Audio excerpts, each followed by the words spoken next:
हमारे चैनल को तुरंत सब्सक्राइब व ग्रुपों में शेयर करें और आइकन का बटन अवश्य दबाएं। चैनल में विज्ञापन व न्यूज हेतु संपर्क करें। पीडब्ल्यूडी नियमित वर्ग चार्ज कर्मचारी संघ उत्तर प्रदेश के अध्यक्ष भारत सिंह व महामंत्री शैलेंद्र कुमार शुक्ला ने 11 सूत्रीय लंबित मांगों को लेकर उच्च स्तरीय वार्ता के दौरान आश्वासन मिलने के बाद बताया कि यदि जल्द मांगों पर विचार नहीं होता है तो बनेगी आंदोलन की रणनीति। जनवरी माह में वार्ता संबंधित जानकारी संघ के महामंत्री शैलेंद्र कुमार शुक्ला ने दी। मैं शैलेंद्र कुमार शुक्ला, देश महामंत्री पीडब्ल्यूडी नियमित वर्ग चार्ज कर्मचारी संघ उत्तर प्रदेश। हमारे कर्मचारियों की बहुत सारी समस्याएं काफ़ी अरसे से लंबित पड़ी थी। इसके संबंध में हम बराबर पत्राचार कर रहे थे और बराबर वार्ताएं भी हो रही थी। अभी 2 नवंबर 2022 को हमारा जो चुनाव हुआ, अधिवेशन में हमने इनको जो है 4 सूत्रीय मांग पत्र का ज्ञापन सौंपा और ज्ञापन सौंपने के पश्चात हम लोग 1 महीने तक इंतजार करते रहे। न कोई वार्ता की गई, न कोई पत्राचार किया गया। पहली हमारी मांग ये थी कि जो हमारे जो कनिष्ठ प्राविधिक वर्ग के जो हमारे कर्मचारी हैं, जिनकी सेवा नियमावली 2011 में जो शासनादेश हुआ था, उस शासनादेश से इन्होंने भी 11-12 साल में हमारी नियमावली नहीं तैयार कर पाए।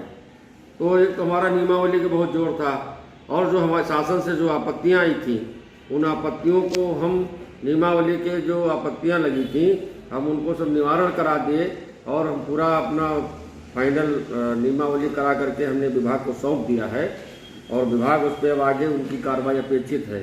तो मेरा यही प्रयास रहा कि हमारी नियमावली को तत्काल प्रभाव से शासन को भेजा जाए।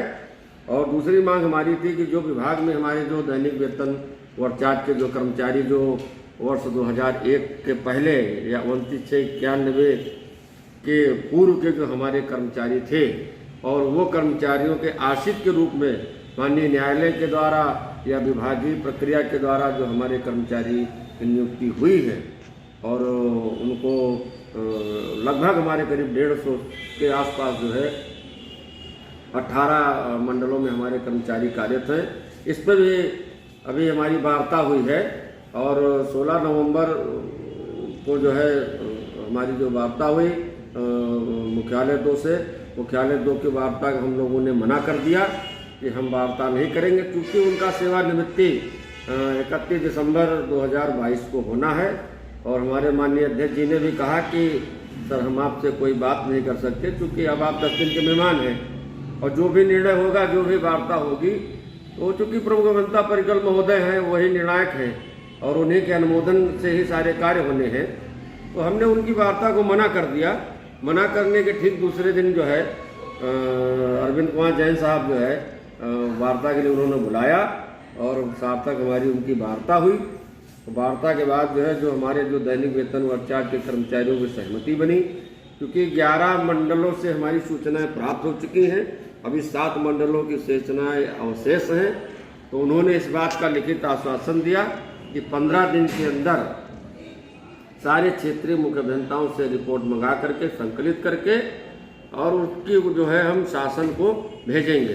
फिर भी हमारा एक प्रयास रहेगा कि चूँकि हमारे कर्मचारी 29/91 के पूर्व के हैं और 2001 के कट ऑफ डेट नियमावली के अंदर हैं, तो मैं चाहूँगा कि उनके आश्रित के रूप में हैं। जैसे सरकार के द्वारा पहले आश्रित के या विभागीय प्रक्रिया में आश्रितों की नियुक्ति की जाती है, तो उन्हीं प्रक्रिया के तहत इनको जो हमारे विभाग में रिक्त पद पड़े उनके अनुसार उनको विनियमितीकरण किया जाए। ये हमारा दबाव रहेगा, हम मांग करेंगे इस बात की। और तीसरी मांग ये थी, हमारा जो आउटसोर्सिंग कर्मचारी जो जैम पोर्टल पे है, उसको श्रम विभाग की जो दरें हैं उसके अनुसार उनको भुगतान किया जाए। अब ये 7,000 साढ़े 7,000 रुपये पर मंथ दे रहे हैं और 374 और 75 रुपये जो है हमारा जो है श्रम विभाग की जो दरें हैं उसके अनुसार भुगतान किया जाए। तो उन्होंने आश्वासन दिया कि हम इसका जो है अधीक्षण अभियंता लखनऊ के पास पूरा प्रस्ताव बना करके भेज रहे हैं और उनसे अनुमोदन कराने के पश्चात ही हम इस पर कार्रवाई करेंगे। और हमारा एक ललितपुर में हमारा एक कर्मचारी था और उसको जो है मतलब आश्रित के रूप में करीब 2 साल हो गया, विभाग ने नौकरी नहीं दिया। इस पर भी उन्होंने सहमति दी और मुख्य अभियंता झांसी को जो है जैन साहब ने पत्र लिखा कि आप तत्काल 15 दिन के अंदर अपनी आख्या प्रस्तुत करें और किन कारणों से इसकी नियुक्ति नहीं हुई, और अगर इसमें कोई भी कर्मचारी या हमारा लिपिक संवर्ग का कोई दोषी पाया जाए तो उसके खिलाफ तत्काल कार्रवाई की जाए। और हमारी छठवीं मांग थी, जो सरकार ने भी जो पंडित दीनदयाल कैशलेस योजना जो शुरू की, उस योजना में हमारे 17 पदों का जो है डाटा गायब है और ये हम सितंबर से पत्राचार कर रहे हैं। तो इस पर भी उन्होंने तुरंत NIC को लेटर लिखा और कंप्यूटर सेल को पत्र लिखा कि आप तत्काल जाइए और इनको जो है जो भी कर्मचारियों को जो डाटा नहीं खुल रहा है, इसका हमने प्रमाण भी दिखाया।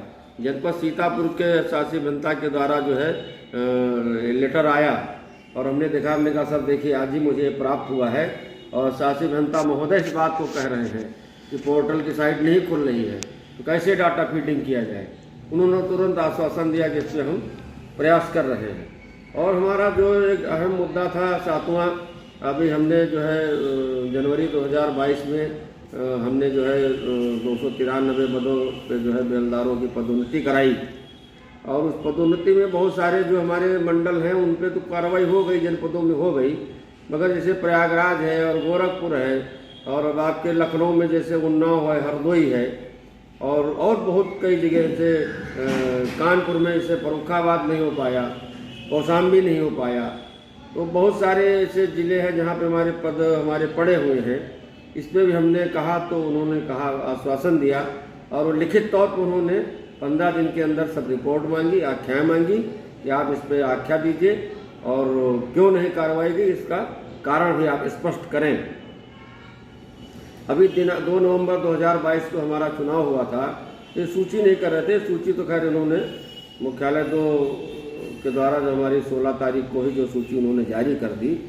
और हमारी 9वीं मांग थी कि जो हमारे जनपदों में या खंडों में जो भी हमारे कर्मचारी कार्यरत हैं, इनकी नामांकन प्रक्रिया जो इनके भराई जाए, जो इनकी नामनी होता, जो नामिनेशन होता है, ऐसे अगर नामिनेशन नहीं होने के कारण इन कर्मचारी के साथ अगर कोई दुर्घटना कोई हो जाती है, उनके आश्रितों को भटकना पड़ता है।